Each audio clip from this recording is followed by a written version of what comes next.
तो चला पुढचा पॉइंट आपल्याला पाहायचा आहे Mendel's laws of inheritance. In last period we have completed monohybrid cross, then we have seen monohybrid ratio. In all Mendelian crosses monohybrid ratio is always 3:1. Later on we have seen dihybrid cross, then dihybrid ratio, and in all Mendelian crosses dihybrid ratio is always 9:3:3:1.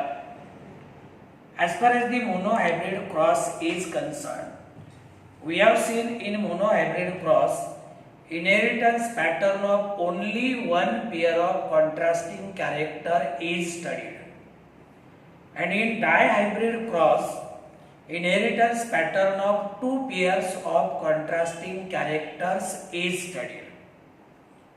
तर इथपर्यंत आपण मागच्या तासाला पाहिलं. नंतर आपण त्याचा chart पाहिला, मोनोहायब्रिड क्रॉस मध्ये पाहिला, डायहायब्रिड क्रॉस मध्ये पाहिला. आणि एक लक्षात घ्या, हा जो पॉइंट आहे हा पॉइंट पाहण्यापूर्वी परत एकदा तो व्हिडिओ जो आहे ना मोनोहायब्रिड क्रॉस आणि डायहायब्रिड क्रॉस तो काय करा एकदा व्यवस्थित पाहून घ्या. आता आपल्याला पुढचा पॉइंट पाहायचा आहे मेंडेल्स लॉज ऑफ इनहेरिटन्स. एक लक्षात घ्या, याच्यामध्ये फक्त तुम्हाला जे मेंडेलचे 3 लॉज आहेत त्याचे स्टेटमेंट्स विचारतात. ओनली स्टेटमेंट, बाकी काही नाही. आता यांनी थोडे एक्सप्लेनेशन दिले ते मी तुम्हाला समजून सांगतो. फक्त सगळ्यात जास्त फोकस कुणावरती करायचा, स्टेटमेंटवर. आता इकडे लक्ष द्या. We have seen Gregor John Mendel carried out his hybridization experiment on garden pea plant, and said after completion of his experiment in 1866 he made some postulates. See, Mendel made only postulates, not laws. आता इथे confusion होतं बघा. आपण काय म्हणतो Mendel's laws of inheritance. आता actually मेंडेलने फक्त postulates दिले होते. जे काही त्याने गार्डन पी प्लांट वरती काम केलं, based on this work he made some postulates. He proposed 3 basic postulates and these postulates they are used to formulate laws of inheritance. म्हणजे मेंडेलने जे काम केलं त्याच्यावरून त्याने 3 बेसिक पॉस्टुलेट्स काय केले, डेव्हलप केले. आणि याच 3 पॉस्टुलेट्सचा वापर करून काय झाले, मेंडेलचे 3 लॉज बनले. पण ऍक्च्युअली हे जे लॉज आहेत ना हे लॉज कोणी दिले होते, कार्ल कोरेन्सने. आपण पाहिलेलं नाही, Mendel died in 1884 and 16 years after his death in 1900 3 scientists independently rediscovered Mendel's work. These 3 scientists, they were, first one is Hugo de Vries from Holland, then Carl Courens. See, he was from Holland, then Carl Courens from Germany, and Erich Siermar from Austria. म्हणजे मेंडेलच्या death नंतर 16 वर्षांनी म्हणजे 1900 मध्ये या 3 सायंटिस्टने मेंडेलचं work rediscover केलं. आणि मग जे काही मेंडेलच्या फाइंडिंग्ज आहेत based on Mendel's finding, Carl Courens from Germany formulated 3 laws and these are called as Mendel's laws of inheritance. म्हणजे मेंडेलने जे काम केलं ते काम त्यानं पॉस्टुलेटच्या फॉर्म मध्ये काय केलं, पब्लिश केलं. लॉच्या फॉर्म मध्ये नाही. पण मेंडेल नंतर तेच पॉस्टुलेट पुन्हा रिडिस्कवर केल्यानंतर कार्ल कोरेन्सने काय केले, त्याच्यावरनं 3 लॉज बनले. म्हणजे पॉस्टुलेट्स दिले ते मेंडेलने आणि त्याच्यावरनं लॉज मांडले ते कार्ल कोरेन्सनं. पण हे सगळं जे काम होतं हे काम मेंडेलचं होतं. म्हणून मी म्हणलं तुम्हाला की यानं काय केलं, ते मेंडेलच्या नावानेच लॉ काय केले, पब्लिश केले. मग लक्षात आलं ते इथे बघा, यांनी पहिल्या स्लाइड मध्ये दिले Mendel proposed 3 basic postulates. 3 basic postulates. मेंडेलने जे काही गार्डन पी प्लांट वरती काम केलं त्याच्यावरून त्याने काय केले, 3 पॉस्टुलेट्स मांडले. आलं लक्षामध्ये. याला आपण जनरली मेंडेलिझम म्हणतो. काय म्हणतो, मेंडेल. म्हणजे जे काम केलं त्याच्यावरून मेंडेलने 3 पॉस्टुलेट्स मांडले. आणि हे पॉस्टुलेट जेव्हा रिडिस्कवर केले तेव्हा कार्ल कोरेन्सने त्याच्यावरून काय केले, 3 लॉज मांडले. 3 लॉज त्यांनी दिले, on the basis of which 3 laws were formulated and these laws they are called as the Mendel's laws of inheritance. म्हणजे दोन मुद्दे क्लिअर झाले. एक म्हणजे 3 बेसिक पॉस्टुलेट्स हे मेंडेलने मांडले. मेंडेलचं वर्क रिडिस्कवर केलं आणि त्याच्यावरून 3 लॉज मांडले ते कार्ल कोरेन्स. पण ऍक्च्युअली हे जे वर्क आहे सगळं मेंडेलचं होतं, म्हणून त्याने मेंडेलच्याच नावाने ते पब्लिश केले. म्हणून त्याला आपण मेंडेल्स लॉज ऑफ इनहेरिटन्स. आलं लक्षामध्ये. आता 3 लॉज आहे. एक पहिला आहे लॉ ऑफ डॉमिनन्स, दुसरा आहे लॉ ऑफ सेग्रीगेशन आणि तिसरा आहे लॉ ऑफ इंडिपेंडंट असॉर्टमेंट. आता हे लॉ व्यवस्थित समजून घ्या बघा. इथं बघा लॉ ऑफ डॉमिनन्स काय सांगतो. आता याच्या अगोदर आपण एक काय करूया, एक तुम्हाला मोनो हायब्रिडचा क्रॉस दाखवतो. आपण एक मोनो हायब्रिड क्रॉस घेऊया आणि त्याचं F2 जनरेशन पर्यंत काढूया. आपण ऍक्च्युअली मोनो हायब्रिड मध्ये पाहिले, हे बघा इथे मी पॅरेंट्स घेतो. पॅरेंट्स कुठले, pure dog into pure dog, हे झाले पॅरेंट्स. आता यांचे जीनोटाइप्स काय आहे, जीनोटाइप्स प्युअर डॉग असेल तर कॅपिटल टी कॅपिटल टी आणि प्युअर डॉग असेल तर small T small T. Gametes. आता बघा आपण काय पाहिले की जर होमोझायगस कंडिशन असेल तर सगळे गॅमेट एकाच प्रकारचे असतात. जसे होमोझायगस कंडिशन जर असेल तर सगळे गॅमेट एकाच प्रकारचे. आणि जर हेटेरोझायगस कंडिशन असेल कॅपिटल टी स्मॉल टी, इथे 2 गॅमेट मिळतील, one with capital T other with small T. पण आता इथे सगळे गॅमेट कसे सिमिलर. मग आपण काय करूया, gametes here capital T and here small T. नंतर आपण काय करूया, F1 जनरेशन मध्ये यांना एकत्र आणूया. मग F1 जनरेशन काय होईल, capital T small T all tall, capital T small T काय मिळाले, ऑल टॉल. आता नंतर आपल्याला काय करायचंय, F2 जनरेशन काढायचं. F2 जनरेशन काढण्यासाठी आपण काय करतो, सेल्फिंग ऑफ F1. म्हणजे काय करतो आपण, capital T small T into capital T small T. F1 generation कुठलं आहे, कॅपिटल टी स्मॉल टी. मग याचं आपण सेल्फिंग केलं. आता हे दोन्ही हेटेरोझायगस कंडिशन. मग हेटेरोझायगस कंडिशन म्हणलं का डिसिमिलर गॅमेट्स तयार होतात. Capital T small T, here also capital T small T. आणि याच्यानंतर आपण काय केली होती, चेकर बोर्ड मेथड पाहिली होती, पॉसिबल फिनोटाइप्स आणि जीनोटाइप्स काढण्यासाठी.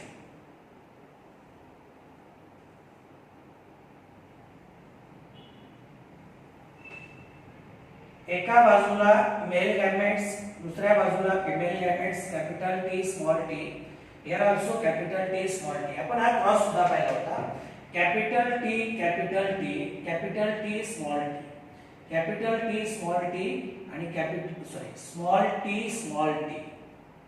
आणि याच्यामध्ये आपण फिनोटाइपिक रेशो पाहिला होता. कुठला, फिनोटाइपिक रेशो. फिनोटाइपिक रेशो म्हणजे टॉल इज टू डॉल. किती प्लॅंट टॉल आहे, 1 2 3 म्हणजे 3:1. आठवतंय काय, पाठीमागचा व्हिडिओ बघायचा. तर बघा हा झाला क्रॉस. आता लॉ ऑफ डॉमिनन्सचं म्हणणं काय, same in monohybrid and dihybrid crosses. Monohybrid cross माहिती आहे तुम्हाला. मोनो हायब्रिड क्रॉस मध्ये हे जे एक्झाम्पल दिलंय ना हे मोनो हायब्रिड क्रॉस म्हणजे एकच कॉन्ट्रास्टिंग कॅरेक्टर आपण काय केलंय कन्सिडर केलंय आणि त्याचा इनहेरिटन्स पॅटर्न आपण पाहतो. जेव्हा only one pair of contrasting character is considered, then it is called as monohybrid cross. And when two pairs of contrasting characters are considered, then it is called as dihybrid cross.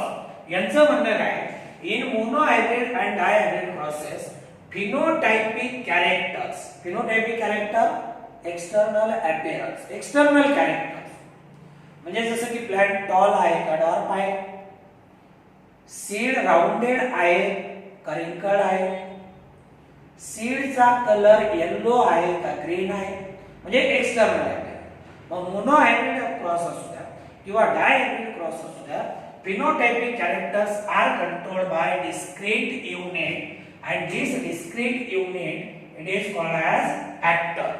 म्हणजे प्रत्येक phenotypic character each external character it is controlled by a discrete unit that is called as a factor. factor म्हणजे g. मग बघा तुम्ही P प्लांटच्या स्टेमची height असू द्या, पॉडचा colour असू द्या, पॉडचा शेप असू द्या, सीडचा शेप असू द्या, सीडचा कलर असू द्या, प्रत्येक phenotypic character it is controlled by a discrete unit and this discrete unit it is called as factor. This is called as factor. म्हणजे मी जर म्हणतो की समजा इथे असतं सीड सेट, दुसरा आहे सीड कलर, दुसरा आहे हाईट ऑफ प्लांट. आता हे काय होतं डिझायर कॅरेक्टर. आता हे प्रत्येक कॅरेक्टर म्हणजे मोनो हायब्रिड क्रॉस असू द्या किंवा डाय हायब्रिड क्रॉस असू द्या, आपलं म्हणणं काय phenotypic characters these are controlled by discrete unit, smallest unit, this one is called as factor or g. म्हणजे कुठलाही कॅरेक्टर असू द्या, प्रत्येक कॅरेक्टर कंट्रोल करणारा डिस्क्रीट युनिट आहे, त्याला मेंडलने काय नाव दिलं होतं फॅक्टर. काय नाव दिलं होतं फॅक्टर. आता बघा in a dissimilar pair of factor one member of pair dominate over other. आता बघा जर फॅक्टरची पेयर डिसिमिलर असेल, इथं बघा ही कुठली आहे डिसिमिलर. मग दुसरं स्टेटमेंट त्यांचं काय in a dissimilar pair one member of pair it dominate over other. म्हणजे this is called as dominant and this is called as recessive. This is called as recessive. मुद्दा पहिला लक्षात आला ना की मोनो हायब्रिड क्रॉस असू द्या किंवा डाय हायब्रिड क्रॉस असू द्या, phenotypic character it is controlled by a discrete unit called factor. Discrete unit called factor. मग आता जर ही फॅक्टरची पेयर डिसिमिलर असेल, इथे दिसते की नाही कॅपिटल टी स्मॉल टी. मग सेकंड स्टेटमेंट घेऊन चला in a dissimilar pair of factor, in a dissimilar pair of factor one member of pair dominates over other. म्हणजे हा मेंबर जो आहे तो जर याच्यावरती डॉमिनंट असेल तर हा झाला डॉमिनंट, हा झाला रिसेसिव्ह. किंवा इथे बघा दुसरं घ्या capital R small, capital R small, ही सुद्धा काय डिसिमिलर पेयर आहे. याच्यामुळे this member of pair dominate over other. म्हणजे this is called as dominant and this is called as recessive. This is called as recessive. म्हणजेच काय in a dissimilar pair of factor one member dominate over other. म्हणजे एक झाला dominant, दुसरा झाला recessive, दुसरा झाला रेसेसिव्ह. देन से the law of dominance is used to explain expression of only one of the parental character of monohybrid cross in F1 generation. आता हा जो लॉ आहे याचा आपण वापर कशासाठी करतो to explain expression of only one of parental character. बघा लॉ ऑफ डॉमिनन्स काय म्हणते ते law of dominance is used to explain only one of the parental character of monohybrid cross in F1 generation. म्हणजे हा जो law आहे तो आपण कशासाठी वापरतो, एकच पॅरेंट F1 जनरेशन मध्ये एक्सप्रेस होतोय त्याला एक्सप्लेन करण्यासाठी वापरतो. आणि मग शेवटी दोन्ही कुठे एक्सप्लेन होत आहेत, F2 जनरेशन मध्ये डॉलर एक्सप्रेस झालं, डॉट सुद्धा एक्सप्रेस झालं. म्हणजे हा लॉ काय सांगतोय की F1 जनरेशन मध्ये फक्त डॉमिनंट कॅरेक्टर एक्सप्रेस होतोय आणि F2 जनरेशन मध्ये डॉमिनंट आणि रिसेसिव्ह दोन्ही कॅरेक्टर काय होत आहेत, एक्सप्रेस होत आहेत. आलं लक्षामध्ये इथपर्यंत? हां चला बघा मी काय म्हणतो तुम्हाला असे की in monohybrid and dihybrid crosses phenotypic characters are controlled by discrete unit called factors. आता बघ in a dissimilar pair of factor one member of pair dominate over other. म्हणजे जो डॉमिनेट करतो तो झाला डॉमिनंट, ज्याच्यावरती डॉमिनेट ज्याला डॉमिनेट करतो तो झाला रिसेसिव्ह. म्हणजे एक डॉमिनंट दुसरा रिसेसिव्ह. आणि हा जो लॉ आहे हा लॉ कशासाठी प्रपोज केला किंवा कशासाठी मांडलाय, to explain expression of only one of the character in F1 generation and both characters in F2 generation. म्हणजे तो काय करतोय की जे पॅरेंटल कॅरेक्टर आहे टॉल आणि डॉल त्याच्यापैकी एक कॅरेक्टर F1 जनरेशन मध्ये एक्सप्रेस होतोय ते एक्सप्लेन करतो आणि दोन्ही कॅरेक्टर F2 जनरेशन मध्ये एक्सप्लेन होत आहेत ते सांगतो. मग शेवटी आपल्याला याचं स्टेटमेंट पाहिजे. When two homozygous individual, homozygous म्हणजे होमोझायगस याला आपण प्युअर म्हणू शकतो, वापरले की नाही आपण pure tall pure tall. When two homozygous individual with one or more sets of contrasting character. आता मोनो हायब्रिड असेल तर एकच कॉन्ट्रास्टिंग कॅरेक्टर, डायहायब्रिड असेल तर दोन, म्हणून त्यांनी दिले one or more set. When two homozygous individual with one or more sets of contrasting character are cross. बघा हे दोन होमोझायगस इंडिव्हिज्युअल आहेत, हे दोन प्युअर इंडिव्हिज्युअल आहेत. When two homozygous individual with one or more sets of contrasting character are crossed, then character which appears in F1 generation, it is called as dominant, and which do not appears in F1 generation, it is called as recessive. सरळ दोन homozygous parent आहेत, pure tall, यांच्यामध्ये आपण cross केला, काय मिळालं आपल्याला F1 generation, काय मिळालं F1 जनरेशन. मग मेंडेलचं म्हणणं काय, जे कॅरेक्टर F1 जनरेशन मध्ये अपीअर होतं त्याला म्हणायचं डॉमिनंट कॅरेक्टर आणि जे हिडन राहतं किंवा जे एक्सप्रेस होत नाही याला म्हणायचं रिसेसिव्ह कॅरेक्टर.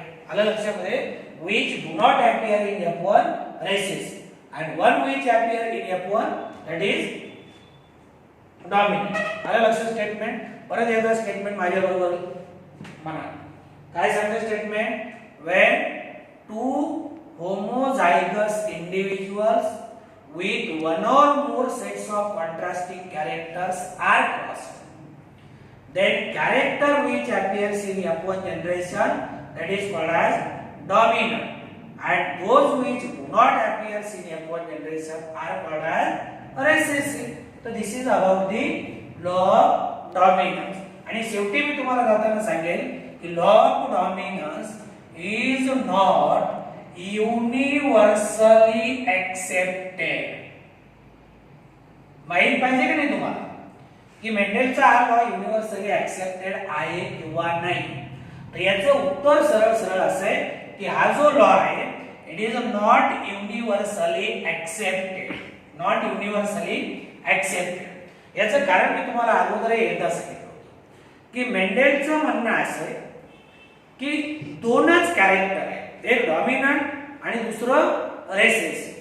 म्हणजे जसं आपण पी प्लॅन मध्ये पाहिलं, मेंडेल काय म्हणतो पी प्लांट मध्ये दोनच प्लांट आहे, एक तर टॉल पी प्लांट असेल नाही तर डॉल पी प्लांट असेल, म्हणजे इंटरमिजिएट हाईटचं पी प्लांट नसणार, बरोबर आहे की नाही? इंटरमिजिएट हाईटचं पी प्लांट नसणार. बरं, हा जो लॉ आहे हा लॉ फक्त आणि फक्त पी प्लांटला लागू पडतो. कुणाला? पी प्लांटला, बाकी नाही, म्हणून तो युनिव्हर्सली ऍक्सेप्टेड आहे. बाकी तुम्हाला उदाहरण सांगितलं होतं की जर मेंडेलचं म्हणणं मान्य केलं, काय मेंडेलचं म्हणणं मान्य केलं तर अख्ख्या जगामध्ये स्किन कलर दोनच असतात. किती? दोनच. एक म्हणजे एक तर प्युअर व्हाईट नाहीतर प्युअर डार्क. म्हणजे जी अमेरिका किंवा इंग्लंड मध्ये लोक आहेत का नाही, त्यांच्यासारखे एक तर प्युअर व्हाईट असतात नाहीतर मग वेस्ट इंडिज किंवा आफ्रिकेसारखे प्युअर निग्रो असतात, बरोबर आहे? एक तर प्युअर व्हाईट नाही तर प्युअर डार्क असतात, एकदम गोरा असतात नाही तर एकदम काळा असतात. बाहेर तुम्ही बघा फक्त दोनच कलर आहेत काय? नाही ना, मी तुम्हाला सांगितलं ना वेगवेगळे कलर आहेत. एकदम गोरा, बराच गोरा, बऱ्यापैकी गोरा, काळा सावळा, एकदम काळा, बऱ्यापैकी काळा, असे वेगवेगळे शेड आहेत का नाही? मग मला सांगा हा लॉ त्याला लागू पडतो का? नाही. मग जर लागू पडला तर मग एकतर सगळ्या व्यक्ती प्युअर व्हाईट असणार किंवा प्युअर डार्क असणार. एक्झाम्पल क्रमांक 1. दुसरे एक्झाम्पल, मेंडेलचं म्हणणं लागू केलं की दोनच कॉन्ट्रास्टिंग कॅरेक्टर दिसणार. एक म्हणजे दोनच कॉन्ट्रास्ट, एक म्हणजे डॉमिनंट दुसरा रेसिस्ट. तर आता आपण दुसरं एक्झाम्पल, मेंडेलच्या म्हणण्यानुसार जर मान्य केलं तर दोनच प्रकारच्या व्यक्ती असतात. एक म्हणजे एकदम हुशार असतात, एकदम हुशार नाहीतर दुनियाचा नालायक. एकदम हुशार नाहीतर दुनियाचा नालायक म्हणजे गदाच. काय? गदा. असा आहे का? एकदम हुशार, बऱ्यापैकी हुशार, बराच हुशार, असे वेगवेगळे शेड आहे. म्हणून मी काय सांगतो की मेंडेलचा हा जो लॉ आहे हा फक्त पी प्लांटला लागू पडतो, म्हणून हा लॉ युनिव्हर्सली ऍक्सेप्टेड नाही. Universally accepted. ते झालं पहिला. आता मेंडेलचा आपल्याला दुसरा लॉ पाहायचा. आता मेंडेलचा दुसरा लॉ आपल्याला पाहायचा आहे, लॉ ऑफ सेग्रीगेशन. आता सुरुवातीला सांगून टाकतो हा जो लॉ आहे हा युनिव्हर्सली ऍक्सेप्टेड आहे. काय? Universally accepted. पहिला युनिव्हर्सली ऍक्सेप्टेड आहे का? नाही. दुसरा आहे, तिसरा नाही. फक्त एकच लॉ युनिव्हर्सली ऍक्सेप्टेड आहे. आता हा लॉ काय सांगतो? याचं दुसरं एक नाव आहे law of purity of gametes. Law of सेग्रीगेशनचं दुसरं नाव law of purity of gametes. का म्हणतो हे आपल्याला पाहिजे.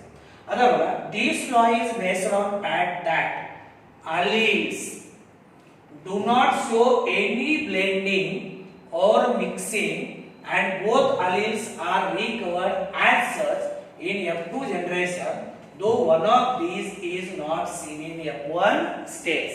आता हेच एक्झाम्पल घ्या. आता इथे बघा, मेंडेलचं म्हणणं काय? मेंडेलचं म्हणणं काय की alleles आलेले capital T small T F1 generation मध्ये alleles do not show any blending or mixing. blending or mixing म्हणजे capital T small T F1 generation मध्ये एकत्र राहत आहे. काय होत आहे? एकत्र राहत आहे. पण एकमेकांमध्ये मिक्स होत आहेत का? नाही, एकमेकांमध्ये मिक्स होत नाही. आता याच्यापैकी capital T it is for tallness, small T it is for darkness. आता जर हे फक्त एकत्र राहत आहे, मिक्स होत नाही आणि F2 जनरेशन मध्ये काय होत आहे? रिकव्हर होत आहे as it is tall dark. झाले का नाही रिकव्हर? कुठे? F2 generation. म्हणजे F1 जनरेशन मध्ये फक्त काय झाले? एकत्र राहिले. F2 जनरेशन मध्ये ऍज इट इज रिकव्हर झाले. पण याच्यापैकी एक आपल्याला F1 जनरेशन मध्ये भेटला का? नाही. हा जो डार्क आहे ना हा F1 जनरेशन मध्ये भेटला होता? नाही. पहिल्याच ओळीत लक्षात घ्या, हा लॉ काय सांगतो? This law is based on fact that alleles do not show any blending or mixing. blending or mixing म्हणजे एकमेकांमध्ये मिक्स होत आहे बिलकुल नाही.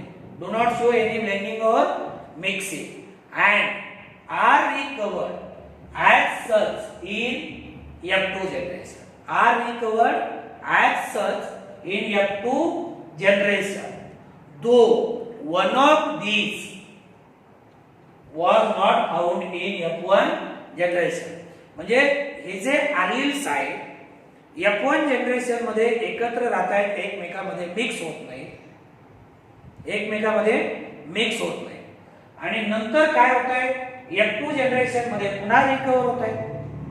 F2 जनरेशन मध्ये पुन्हा रिकव्हर होत आहे. पण या दोन्ही पैकी एक जण आपल्याला F1 जनरेशन मध्ये भेटला का? नाही. आता ड्युरिंग फॉर्मेशन ऑफ गॅमेट म्हणजे बघा पहिला मुद्दा क्लिअर झाला की alleles remains together. alleles remain together without blending or mixing. म्हणजे मिक्स झाले का? नाही, एकत्र आहे. आणि जेव्हा गॅमेट तयार होते तेव्हा काय होते? they will segregate from each other. they will segregate, separate. Gamete तयार होते. बघा आता इथं काय शब्द आहे बघा, कॅपिटल टी स्मॉल टी. आता इथं बघा हे जे alleles आहेत हे alleles एकत्र राहिले, बरोबर आहे, एकमेकांमध्ये मिक्स झाले नाही. and separate or segregate, otherwise recessive type will not appear in F1 generation. म्हणजे बघा F1 जनरेशन मध्ये एकत्र राहतात, पण जेव्हा गॅमेट तयार होतात तेव्हा हे दोन्ही allele काय होतात? एकमेकांपासून सेपरेट होतात. आलं लक्षामध्ये? आता यांचा एकमेकावर काही एक इफेक्ट नाही, यांचा एकमेकावरती काही एक परिणाम नाही, हे फक्त एकत्र राहिले. This is for tallness, this is for dwarfness. यानं याला चेंज केलं नाही किंवा स्मॉल टी ने कॅपिटल टी ला चेंज केले का? नाही. हा टॉल साठी आहे, हा डॉर्क साठी आहे, म्हणजे ऍज इट इज आहे. त्यांनी एकमेकावरती अजिबात प्रभाव पाडला नाही. The gamete which are form are pure for particular trait. आता हे गॅमेट तयार आहे. This capital T it is pure for tallness, it is pure for dwarfness. म्हणजे gamete which are form are pure for particular trait. pure लक्षात आलं ना? pure for particular trait म्हणजे capital T it is pure for tallness and small t it is pure for darkness. pure for darkness. A gamete may carry either dominant or recessive trait. dominant or recessive. आता प्रत्येक gamete आता बघा जी gamete तयार झाली काय? Gamete तयार झाली pure आहे. This is pure for tallness, this is pure for dwarfness. म्हणजे जे गॅमेट तयार झाले एक तर तो डॉमिनंट असेल किंवा रेसेसिव्ह, दोन्ही नाही, डॉमिनंट किंवा recessive. That is why it is also called as law of purity of gamete. Means this gamete it is pure for tallness, it is pure for darkness, म्हणून याला म्हणायचं law of purity of gamete. आलं लक्षामध्ये?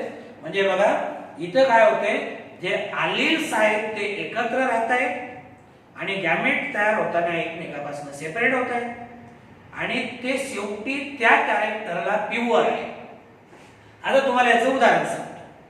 काय तुम्हाला याचं उदाहरण? मी मगाशी म्हणलं ना, या कॅपिटल टी ने स्मॉल टी ला बदललं नाही किंवा स्मॉल टी चा इफेक्ट कॅपिटल टी वरती झाला नाही. असे कन्सिडर करा काय दोन व्यक्ती आहेत, दोन मुलं आहेत. आपण ए आणि बी नावाची दोन मुलं आहेत. ए एकदम हुशार आहे आणि बी जो आहे हा एक नंबरचा चोर आहे. आलं लक्षामध्ये? ए नावाचा विद्यार्थी एकदम हुशार आहे आणि बी नावाचा जो आहे तो एकदम चोर आहे. योगायोगाने काय झाले, हे दोन एकत्र आले. काय झाले? दोन एकत्र आले.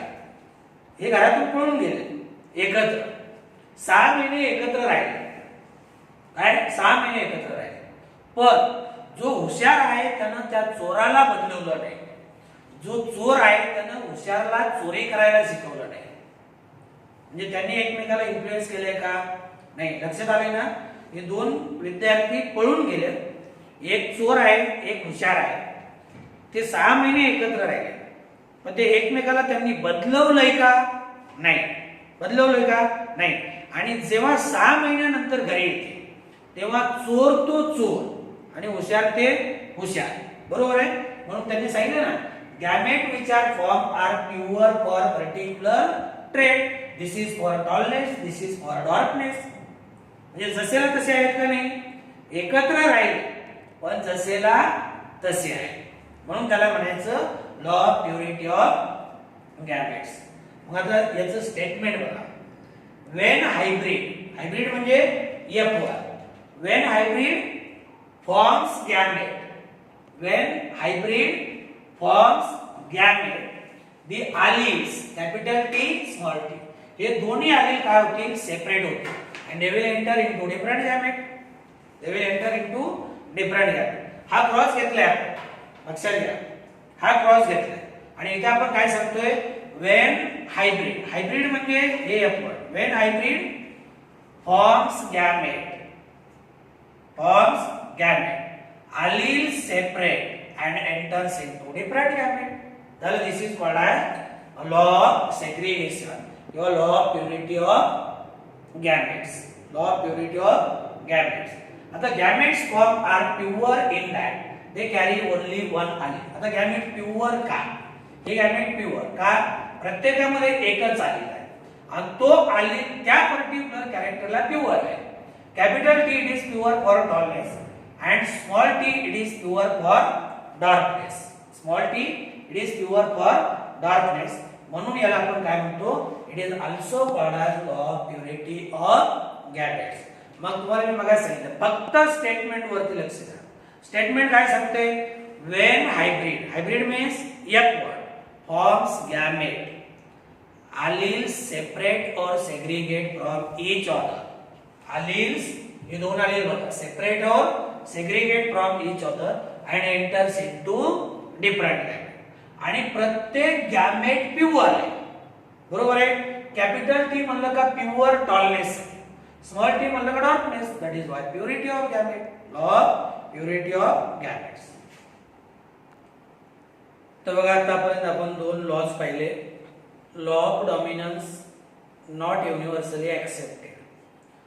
दुसरा आपण पाहिला लॉ ऑफ सेग्रिगेशन और law of purity of gametes which is universally accepted. आणि हा तिसरा जो आहे law of independent assortment, it is also not universally accepted. It is also not accepted universally. आता काय accepted नाही याचं कारण मी तुम्हाला शेवटी सांगतो बघा. आता बघा हा जो लॉ आहे, law of independent assortment. Assortment means that is called as distribution किंवा एक्सप्रेशन.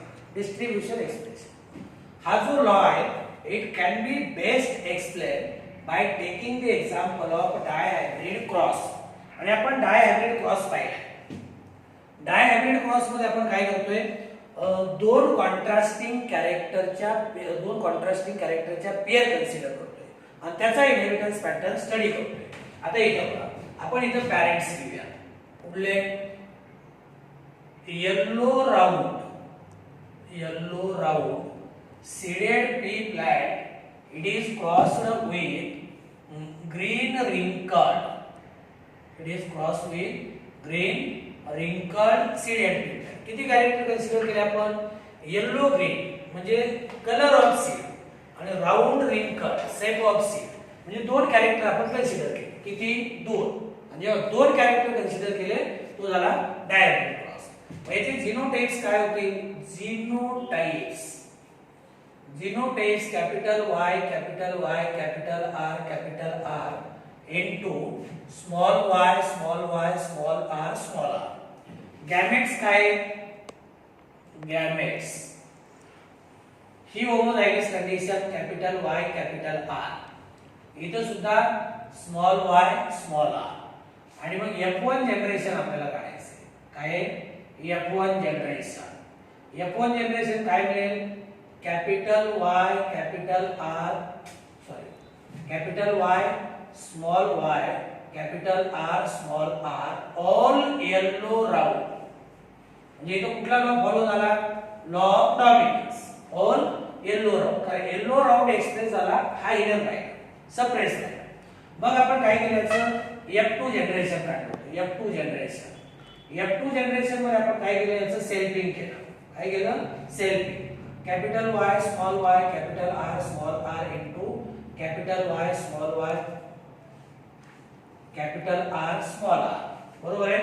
आणि शेवटी आपण फिनोटायपिक रेशो काढला होता. फिनोटायपिक रेशो किती मिळाला होता, 9:3:3:1. मागचा व्हिडिओ बघा बरं का, मागचा व्हिडिओ बघा. 9:3:3:1. याच्यामध्ये आपल्याला 4 प्रकारचे प्लॅट मिळाले होते. एक मिळालं होतं येलो राऊंड, दुसरं मिळालं होतं yellow ring card, yellow ring card. तिसरं मिळालं होतं ग्रीन राऊंड, ग्रीन राऊंड. आणि चौथं मिळालं होतं green ring card, green ring card. हे किती मिळाले, 9. किती, 3. किती, 3. आणि हे 1. म्हणजे हा रेशो किती मिळाला होता, 9:3:3:1. आता मी काय सांगत होतो की हा जो लॉ ऑफ इंडिपेंडेंट असॉर्टमेंट आहे, it can be best explain by taking example of dihybrid cross. आणि it is basic principle of genetics. याला जेनेटिक्सचा बेसिक प्रिन्सिपल का म्हणतो, कारण हे जे गॅमेट्स आहेत इंडिपेंडेंटली काय होत आहेत, असॉर्ट होत आहेत, इंडिपेंडेंटली डिस्ट्रीब्यूट होत आहेत. It describe how different genes और allele present on separate chromosome independently separate from each other during formation of gamete. ते सांगितलं की हा लॉ काय सांगतोय की जे वेगवेगळे जीन्स आहेत किंवा allele आहेत सेपरेट क्रोमोझोम वरती असताना एकमेकांपासून इंडिपेंडेंटली सेपरेट होतात. काय होतात, इंडिपेंडेंटली सेपरेट होतात. These allele are then randomly united. एक बघा, हे allele किंवा जीन कुठे, सेपरेट क्रोमोझोम होते. काय कुठे, सेपरेट क्रोमोझोम होते. इंडिपेंडेंटली एकमेकांपासून सेपरेट होतात. कधी, गॅमेट तयार होतात. आणि नंतर मग सेपरेट झाल्यानंतर हे काय होतात, एकमेकांबरोबर रॅन्डम त्यांचं फ्युजन होते. कसे एकमेकांबरोबर काय होत आहेत, फ्यूज होत आहेत. आणि मग जो रेशो मिळतो तो 9:3:3:1. आलं लक्षात, आता इथपर्यंत लक्षात घ्या. 2-3 गोष्टी सांगितल्या. काय सांगितलं, हा लॉ आपण डायहायब्रिड क्रॉसचं एक्झाम्पल घेऊन काय करतो, समजून घेतो. काय सांगतो की या लॉचं म्हणणं असं आहे की जे allele किंवा जीन वेगवेगळ्या क्रोमोझोम वरती आहे, allele किंवा जीन वेगवेगळ्या क्रोमोझोम वरती आहे, सेपरेटली काय होत आहेत ते किंवा इंडिपेंडेंटली सेपरेट होत आहेत. आणि सेपरेट झाल्यानंतर ते एकमेकांबरोबर फ्यूज होत आहेत, एकमेकांबरोबर युनाइट होत आहेत. आणि जो फिनोटायपिक रेशो मिळतो तो किती आहे, 9:3:3:1. आलं लक्षामध्ये. म्हणजे याचा अर्थ असा आहे की एक जणाचं एक्सप्रेशन दुसऱ्यावरती डिपेंड आहे, एक जणाचं एक्सप्रेशन दुसऱ्यावरती डिपेंड आहे. म्हणजे सगळे एकमेकांपासून सेपरेट आहेत. असे कन्सिडर करा की 4 जण पिक्चर पाहायला गेले. किती जण, 4 जण. आणि नेमकं थिएटर पर्यंत गेल्यानंतर त्याच्यामधला एक मला नाही पाहायचा, तो त्याचा इंडिपेंडंट आहे, तो पाहू किंवा न पाहू त्याचा निर्णय झाला तो. म्हणजे हे काय होत आहे, इंडिपेंडंटली डिस्ट्रीब्यूट होत आहे. जसं म्हणा ना, 4 जण पिक्चर पाहायला गेले आणि एकदम थिएटरच्या जवळ गेलो, एक जण म्हणला मी चाललो माघारी, मला नाही पाहायचा पिक्चर. मग तो इंडिपेंडंट आहे का नाही, तो इंडिपेंडंट, त्याला म्हणायचं इंडिपेंडंट असॉर्टमेंट. काय म्हणायचं, इंडिपेंडंट असॉर्टमेंट.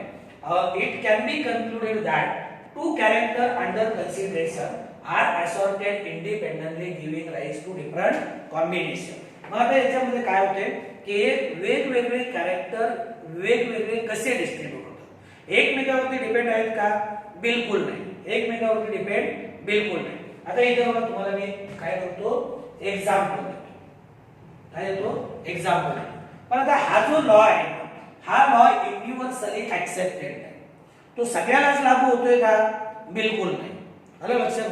आता कसा लागू होत नाही ते बघा. इथं आपण एक्झाम्पल घेतलं. काय, हे ए आणि बी हे दोघं जण आहेत. ए हा बॉयफ्रेंड आहे आणि बी ही गर्लफ्रेंड आहे. आणि दुसरे एक एक्झाम्पल घेऊया, सी आणि डी. आता इथं बघा, इथं हा बॉयफ्रेंड आहे आणि ही समजा गर्लफ्रेंड आहे. एक्झाम्पल आहे बरं का. ते इकडे लक्ष द्या. आता ए आणि बी हे बॉयफ्रेंड आणि गर्लफ्रेंड आहे, हे दोघं जण. आलं लक्षात. आता हे दोघं जण काय झाले, एकत्र पिक्चर पाहायला गेले. पण पिक्चर पाहायला गेल्यानंतर ही जी बी आहे ना, तिचा विचार बदलला. ती म्हणली मला नाही पिक्चर पाहायचा, पिक्चर काही चांगला नाही. हा म्हणला मला माझ्या आवडीचा पिक्चर आहे, मी पाहणार. हे झालं एक. आता दुसरा आणखी एक असंच कपल तिथं आलं. सी हा बॉयफ्रेंड आणि डी ही गर्लफ्रेंड. मग आता बघा इथं आल्यानंतर काय झालं, इथे हा सी जो आहे ना, हा म्हणला मला नाही पिक्चर पाहायचा, माझ्या आवडीचा नाही. आणि ही डी जी आहे ना, ती म्हणली हा पिक्चर चांगला आहे, मला आवडतो, मला पाहायचा आहे. मग इथं पहिल्या कपल पैकी आतमध्ये कोण गेले, ए गेला बॉयफ्रेंड, दुसऱ्यामध्ये गर्लफ्रेंड. बरोबर आहे. आता हे येताना आलेच सेपरेट. मग ही जाऊन याच्यापाशी बसेल का, आणि हे बाहेरच्या पाठीमागे दोन राहिले, हे दोघं जण एकत्र येऊन एकत्र शेंगदाणे विकतील का तिथे थिएटरमध्ये, नाही ना. कारण हे एकत्र आले म्हणजे याचा अर्थ हे जाणार सुद्धा एकत्र. हे दोघं जण एकत्र आले म्हणजे याचा अर्थ हे सुद्धा एकत्र जाणार. बरोबर आहे का नाही. म्हणजे याचा अर्थ मेंडेलचा लॉ या एक्झाम्पलला लागू पडतोय का, नाही. मेंडेल काय म्हणतोय, इंडिपेंडेंटली असॉर्ट होत आहे, डिस्ट्रीब्यूट होत आहे. आणि जर मग इंडिपेंडेंटली डिस्ट्रीब्यूट झाले तर ए हा बॉयफ्रेंड आणि दुसरं जे कपल आलं त्याच्यातली गर्लफ्रेंड, हे दोघं एकत्र येऊन पिक्चर पाहतील. पण पाहतायत का, नाही. का, हे एकमेकाशी लिंक्ड नाही. काय नाही, एकमेक. हे जसे वरचे दोघं जण एकमेकाशी लिंक्ड आहे, तसे खालचे दोघं जण एकमेकाशी लिंक्ड आहे. बरोबर आहे का. म्हणजे मी जे म्हणलं ना की समजा वरच्यातला बॉयफ्रेंड आणि दुसऱ्या कपल मधली गर्लफ्रेंड हे दोघं एकत्र येऊन पिक्चर पाहतील का, अजिबात नाही. आणि बघा जी दोन बाहेर राहिले, वरच्या कपल मधली ती गर्लफ्रेंड बाहेर राहिली आणि बॉयफ्रेंड हे बाहेर, मग हे बाहेर दोघं जण एकत्र येऊन शेंगदाणे विकतील का, नाही ना. कारण यांच्यामध्ये कुठल्याही प्रकारची लिंकिंग नाही. म्हणजे याचा अर्थ मेंडेलचा हा जो लॉ आहे तो लॉ युनिव्हर्सली ऍक्सेप्टेड नाही. युनिव्हर्सली ऍक्सेप्टेड नाही, तो फक्त पी प्लॅन्स काय होतो, लागू होतो. आलं लक्षामध्ये. आता इथं हे एक्झाम्पल घेतलं, diagram cross. Yellow round seeded P plant it is crossed with green twinkle seeded P plant. F1 generation मध्ये कुठले प्लांट मिळाले आपल्याला, येलो राउंड. कुठले मिळाले, येलो राउंड. आणि F2 जनरेशन मध्ये चार प्रकारचे मिळाले. चार प्रकारचे कुठले, येलो राउंड, येलो रिंकल, ग्रीन राउंड आणि ग्रीन रिंकल. आता याच्यापैकी बघा येलो राउंड आणि ग्रीन रिंकल हे काय, पॅरेंटल कॉम्बिनेशन. हे पॅरेंट्स आहेत का नाही, parental combination. Yellow round, green रिंकल आणि येलो रिंकल. येलो रिंकल हे काय, येलो रिंकल आणि ग्रीन राउंड न्यू कॉम्बिनेशन. आता यांचं इंडिपेंडेंट असॉर्टमेंट कसे बघा, न्यू कॉम्बिनेशन. हे फक्त पी प्लॅन्ट्स. आता बघा हे दोन झाले पॅरेंट. म्हणजे बघा इथं बघा येलो येताना आलाय कुणा बरोबर, राऊंड बरोबर, पण तो नंतर चाललाय कुणा बरोबर, रिंकल बरोबर. हे चाललाय काय चाललाय, रिंकल बरोबर चाललाय. हे लक्षात घ्या. मी काय म्हणतोय, येलो येताना आलाय कुणा बरोबर, राऊंड बरोबर, पण आता येलो कुणा बरोबर चाललाय, रिंकल बरोबर. Independent assortment. तो स्वतः सेपरेट आहे, त्याला वाटेल ते करतात. इथं बघा ग्रीन येताना कुणा बरोबर आलाय, रिंकल बरोबर. ग्रीन कुणा बरोबर आलाय, रिंकल बरोबर, पण ग्रीन चाललाय कुणा बरोबर सुद्धा, राऊंड बरोबर. म्हणजे हे काय झालं, इंडिपेंडेंट असॉर्टमेंट. आणि हे इंडिपेंडेंट असॉर्टमेंट फक्त काय आहे, पी प्लॅन फक्त लागू. आता तुम्ही म्हणाल हा युनिव्हर्सली ऍक्सेप्टेड नाही, ते जसं मी एक्झाम्पल सांगितलं. आणि पी प्लॅनला का लागू पडतो याचं कारण काय आहे, पी प्लॅन वरती, पी प्लॅन मध्ये जे क्रोमोझोम्स आहेत त्याच्यावरती जे जीन्स आहेत ते काय आहेत, एकमेकापासून लॉंगर डिस्टन्स वरती असतात. क्रोमोझोम वरती असणारे जीन एकमेकापासून लॉंगर डिस्टन्स वरती आहेत, म्हणून ते काय होत आहेत, इंडिपेंडंट असॉर्टमेंट होते. पण बाकीच्या याच्यामध्ये मात्र ते जीन क्लोजली लिंक्ड आहे. आणि जेव्हा क्लोजली लिंक्ड आहे तेव्हा काय होतंय, त्यांना सेपरेट होण्याचे चान्सेस नाही. आता मी म्हणलं ना, हे वरचं कपल आणि खालचं कपल एकमेकाशी एवढे क्लोजली लिंक्ड आहे, एक जणाने पिक्चर पाहू द्या, दुसऱ्यानं नाही पाहू द्या, तरी एक दुसऱ्या वेगळ्या बरोबर जाईल का, नाही. ते एकत्र जाणार, हे एकत्र जाणार. याचा अर्थ याला लागू पडतो का तो लॉ, बिलकुल नाही. हा झाला लॉ ऑफ इंडिपेंडंट असॉर्टमेंट. आणि मी मगाशी सांगितलं अगदी सुरुवातीला हे आता आपण जेवढं पाहिलं त्याच्यापैकी प्रत्येक लॉचा फक्त स्टेटमेंट लक्षात ठेवा, बाकी काही नाही. लॉ ऑफ डॉमिनन्सचं फक्त स्टेटमेंट लक्षात ठेवा, लॉ ऑफ सेग्रिगेशनचं स्टेटमेंट आणि लॉ ऑफ इंडिपेंडंट असॉर्टमेंटचंही फक्त आणि फक्त स्टेटमेंट लक्षात ठेवा, बाकी लक्षात ठेवायची गरज नाही.